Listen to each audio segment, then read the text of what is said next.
I asked you to send in your questions in. You sent me your questions. After a little bit of drama, I had to change up this week's video and decided to do a Q&A. So you guys were invited to ask me your Qs for me to give A's on this video. And we got a lot to get through. I will leave the timestamps down below, so if there's a particular question you are curious about, go ahead and click on that. Otherwise, let's get straight into it. Okay, we have to start with the question I got asked the most by those of you who saw my post in my community tab and over on Instagram. What the heck happened? It'll explain the hack. So for anyone who doesn't know, I have been training for the New York Marathon. This is supposed to be my first marathon. I was supposed to run in 2020. I have been so excited waiting for this. I am ready for this. However, I was out on a training run and I completely bailed over some uneven pavement in Lower Manhattan and I took a pretty hard fall. I did cut open my head, which is why I have this fancy hat on, and also why you won't see my arm moving because I potentially fractured my elbow and just got a lot of scrape stuff. Like my knee's not doing good. That said, I'm gonna be totally fine. I don't know if I'm gonna be able to run the marathon. I do want to thank everyone who sent me comments and DMs and all of that stuff, sending me good vibes. I really appreciate the support of the community, especially those of you who told me to take time off and not do this Q&A. I ended up taking yesterday off and binge watching The Watcher, which I highly recommend. And do let me know if there's anything I should be watching. I don't usually watch anything. I don't usually have time, but now I have a little bit of downtime going on. So your suggestions for Netflix and HBO on that, always appreciate it. Now let's get into the actual career questions that were sent. So first up, why do companies you interview with take so long to get back even after saying they won't keep you hanging? And I'm searching for an HR role. Well, there's a few reasons for this. Most of all, I would chalk it up to a somewhat chaotic hiring process that a lot of companies have, especially in HR, but anyone who has interviewed for a job lately knows that the process to get hired has gotten really complicated. So chances are, after you submit your resume or the recruiter reaches out to you, you probably have a phone screen with a recruiter, then you have a phone screen or like a phone interview or a Zoom interview or whatever with like the hiring manager or someone on the hiring team. Then you probably have a panel interview. Maybe it's a bunch of people at once or a series of interviews, and then you have presentations and tests and then more interviews, and then your boss's boss is gonna, or your future boss's boss is gonna interview you. There's just a lot of people involved in the process. And now, of course, when we get a lot of people involved in the process, we're complicating the process, making communications even internally much more challenging. So for example, if you do interviews with 8 different people need to send in feedback before they're really proceeding along. And they're not just doing that for you, they're doing that for everyone that they're speaking to. Now, in my experience, I have also witnessed companies that kind of feel like the more candidates, the merrier, or they feel like they have to interview a certain number of candidates before they can move along or get to certain checkpoints or extend an offer. It's incredibly frustrating. It's not a candidate-friendly experience. It's not an employee-friendly experience. And personally, I see it as a red flag about the chaos that ensues once you are actually in the organization. Because if that's your experience when you're coming into it, can you imagine what happens when you depend on them for a paycheck? The other thing that's coming into play right now is I think a lot of companies have a lot of question marks surrounding headcount that they have open. So there might be grumblings of a hiring freeze that are happening. There could be actual hiring freezes that are coming into place, as well as maybe just company and team restructuring, which is another question we're going to talk about today. So there's a lot of moving parts that have absolutely nothing to do with you. I think the red flag is that if they keep on having long points of contact and they completely fall out of contact with you without telling you what's going on, that could be an issue. So I think if you're in a situation where they're like, yeah, we're gonna get back to you really, really fast, and then like it's been like 2 weeks and crickets, then you need to assess the situation and say, is this a fit for me? Because they're not just choosing you, you're choosing them. Now, in your specific situation, if you're coming in for an HR role and this is something that you would be fixing, this is something that you can even talk about in your interview process of being like, as a candidate right now, I see some great ways that we can improve company branding and candidate experience, and I would be really excited to work on this in my first 90 days, having just gone through it. Because maybe they need to hire you because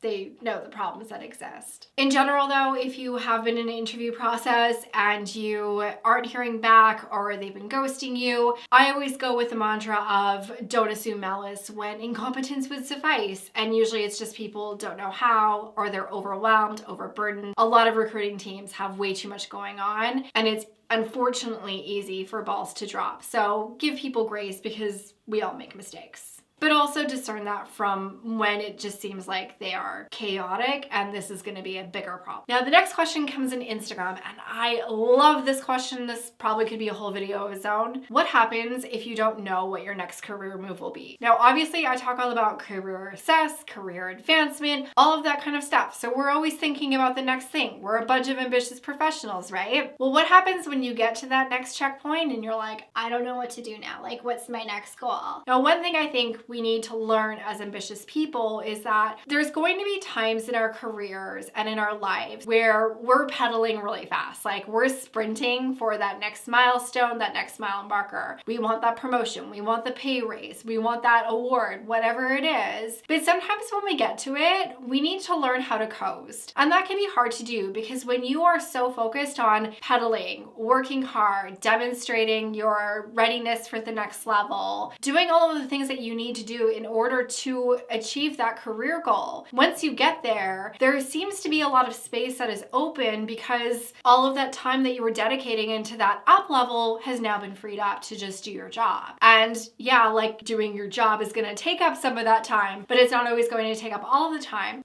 Also, we're just very accustomed to reaching. We are always wanting the next thing. The first thing I want you to do is I want you to check in with yourself and say, do I want to keep pushing or do I want to coast a little bit? Because if you want to coast a little bit, now is a great time to recharge. And sometimes it is going to be in the coasting where we realize what we want our next career move to be. If you have been coasting, or maybe you just don't want to lose momentum, you're really focused on getting to that next thing really quickly, whatever it is, you just need to figure it out. My Glow Up Your Career series probably would have been really helpful. So if you were in that and you downloaded the workbooks, go ahead and get them. That said, I am soon going to be opening up an incentive that if you pre-order my book, Career Glow Up, you are going to get free enrollment in the Glow Up Your Career series between now and the release date of January 10th. So I will leave the link down below. I'm going to be setting up the website, so bear with me. It is coming, but I think that is going to be something that helps you really figure out what your next step is going to be. And also don't put too much pressure on yourself because you might not know exactly what your next target is yet as you settle into where you are right now, but it is going to come to you. But what we want to do is get you directly knowing where you want to go so that we know how to align that as it crystallizes and as you figure it out, it's going to be really natural and you're already on track to get it. Let's go back to YouTube for our next question. Have you ever had to hobble into work? Sometimes I feel insecure when my health condition or injuries show, even though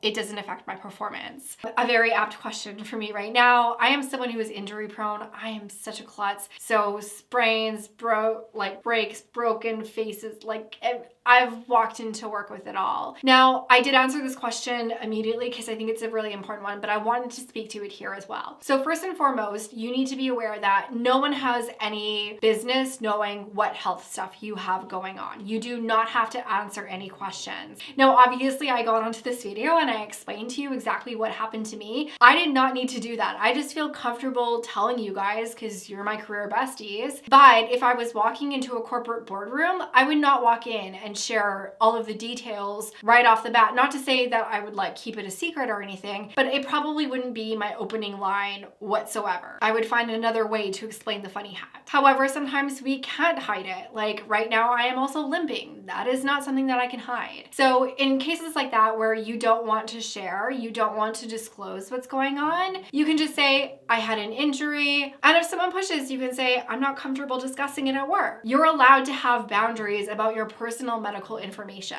On the flip side, if it's something that you are comfortable talking about and maybe you want to educate people about what's happening so that they understand and can give more grace, you also have the option option of doing that. I really think that ultimately how you approach this is how you feel comfortable, how you feel safe, and how you feel secure. You don't have to tell anyone anything, but you can also tell people everything if that's what you feel okay with. Just know that if you do need to have a discussion with your employer because your situation does require accommodations, be they temporary or permanent, that you'll want to direct those conversations to the appropriate people. Now, this next question is something that I know a lot of people are going to be dealing with, and it's something I've been hearing more and more lately. How to talk to your manager about a high workload. Now, the first thing that I think we need to be really clear on is that your manager probably does not know how overloaded you are. I think it's really easy as a manager to assign work, but not necessarily keep track of it in your head or in your systems, or maybe not really appraise like how big that work is and whatnot, unless you're like literally working hours forecasting, in which case, I'm sorry, I'm from the professional services world where it's just a little bit more obvious. But I think for the most part, your manager is coming to you and assigning you with work because first of all, you're very dependable. Second of all, you're very good at what you do. And third, they think that you could do it. So if you have concerns about your workload and more and more and more is coming your way, that you feel overwhelmed, it's your job to communicate with your manager that you are at capacity. And there's a million things that you can say, so put this into your own words. But for me personally, I would say something along the lines of, right now I'm assigned on 5 other projects and I really feel like I'm at the capacity of where I'm going to be able to deliver high quality work. Is there something I should deprioritize, or should something be assigned or reassigned to someone else? It states the problem as well as the solution so your manager can know, and that puts them in a situation where they can actually help you out. No one's going to know that you're overburdened if you keep the fact that you're overburdened a secret. And I think a lot of ambitious overachievers like the Career Bestie community do have a tendency of keeping really quiet. And I do think that we need to be louder about the fact that we are at capacity, because we never want to be put in a position where we're overworked, where we're burnt out, and where we really can't bring our best to the things that matter. Do you recommend a cover letter resume editor for higher education? I'm having issues finding someone that has experience in higher education and can help edit my cover letter and resume. I want to find good help. Well, back in the day, my friend Monica was on my channel. She actually is a career coach who specializes in helping professionals transition from higher ed into other industries. So if you're getting out of higher ed, she is definitely a great person to look up. I'll leave her LinkedIn link down below if you want to get in touch with her. Now, I want to speak generally to resume writers and cover letter writers, and if it's the right solution for you. I do think that there is a time and a place. For example, if you are writing your first executive level resume, or you are transitioning industries, or you just really have no idea how to formulate a resume, this can be something that is helpful. That said, there's a couple of caveats that I want to throw up there. First of all, you are going to get what you pay for in the situation. When you are working with a resume writer, this person needs to spend a fairly significant amount of time with you in order to really understand your professional journey, your accomplishments, and how you should be positioned in the marketplace. So in addition to having job descriptions of jobs that you're interested in as your next role, they also should be spending several hours talking to you to really understand you and what you're bringing to the table. If all they do is send you a questionnaire, you need to get a refund. In addition, I do think that it's very good to at least make a go of writing it for yourself. This does not mean that you don't get help from someone later on, but crafting your own resume and your cover letter so it's fully in your words, you are really familiar with everything that is in there, is also a huge advantage. But if you've tried that, you're struggling, you still don't feel like you can nail it, getting resume help can be a huge advantage. Just know that for most people, it's an option and not a requirement. Do you have any tips on what to occupy yourself with while job hunting? I'm bored and waiting. You know, this is something that we rarely talk about. The fact that when you're between jobs looking for a job, you have a lot of time on your hands. I personally don't subscribe to this belief that looking for a job is a full-time job. I think that's a great way to burn yourself out. Looking for a job is really something that you can spend 3, maybe 4 hours a day on, but then it's time to transition to doing other things. The first thing that I always suggest to people that are looking for a job when they're not currently employed is, what projects around your house do you want to do? Whether it's organizing your closet, doing a deep clean in your kitchen cupboards, what are things that when you have the job, you're not going to have as much time to do, and get those things in order so that you feel really prepared. Next, what hobbies can you do right now that, again, are going to be harder to do later on? Do you love knitting? Do you like going for hours-long hikes that you can get in a whole bunch? This is actually a great time to develop and enforce positive habits that you want to bring into your career with you as well, such as maybe exercising in the morning or whatever it is. And you can even overinvest in it right now. Third, I also think this is a great time for you to do some skill development. When you're looking for a job, one great way to maintain your marketability is to be an ongoing learner. Whether this is reading books, taking courses, joining programs, taking another course at a university. There are so many ways that we can continue our personal and professional development that can actually help us in differentiating. Here's a great example. When I first moved to the United States, I wasn't allowed to work. I had to wait for my work authorization before I was even allowed to apply for a job. When I activated my job search, I was of course not working. But I knew that one of the ways that I could differentiate with myself was to improve my technical skills. I started learning how to write JavaScript. And I was doing that all in my own time, even though I wasn't a developer. But it ended up being something that I could talk about in interviews of ways that I was staying busy, engaged, and improving my skills that were going to help me succeed in the role and really differentiate me from other candidates in the marketplace. And then finally, don't be afraid to take the downtime. Again, as ambitious professionals, I think we have this thing about we always have to be doing something. We always have to be accomplishing something. It has to be go, go, go, go, go. But there is an art and science in actually stopping and taking time to just read a book for fun or binge watch Netflix. Hopefully there's some suggestions in the comments now. This is a luxury that you're not going to have when you're in a full-time role. So take advantage of it. Spend time with friends, spend time with family, spend some time with yourself. We do chat about how important it is to avoid workplace gossip, especially as a new hire when you want to fit in, but not in that way, LOL. You know, I have at least one video on workplace gossip, and I think that it's a very nuanced topic because we have good workplace gossip and we have bad workplace gossip. So the bad gossip about other people, that's breaching boundaries, talking about people's personal lives, might not even be true about people. That's the conversations that we don't want to participate in. However, you don't want to disconnect yourself from the loop because there is going to be a lot of office gossip that is going to be very valuable.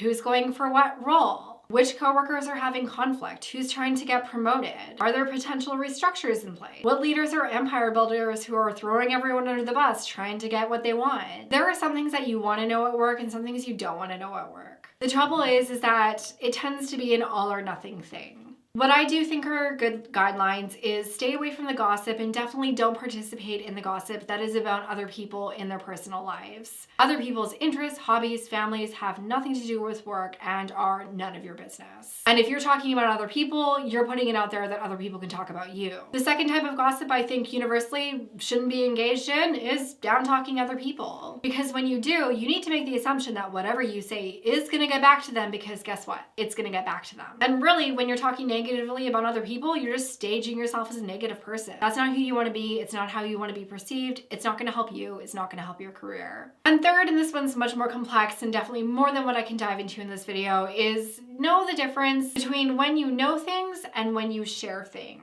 There is an immense amount of power in knowing what's going on and having your finger in the pulse and being the person that people turn to when they want to know the situation. However, if you're always spilling all of the beans to all of the people, you're not establishing yourself as a person that's worthy of trust, which is going to create issues for you. So figure out what you know that you need to keep to yourself versus the information that you know that you can share with other people because it's going to help them, help other people out, and create win-win situations. How do you explain in an interview that your reason for leaving was due to restructuring? Well, this one's pretty simple. Corporate restructures are very common, and leaders know that during a restructure, sometimes exceptional talent is lost. Especially when entire teams or organizations are eliminated, everyone with them is going to go. And there will be A players that don't find another role or an alternative to stay at the company that end up on the market. In fact, I think that great companies know that's exactly what happens during restructures and massive layoffs, and they actively pursue that top talent that wouldn't otherwise be on the market.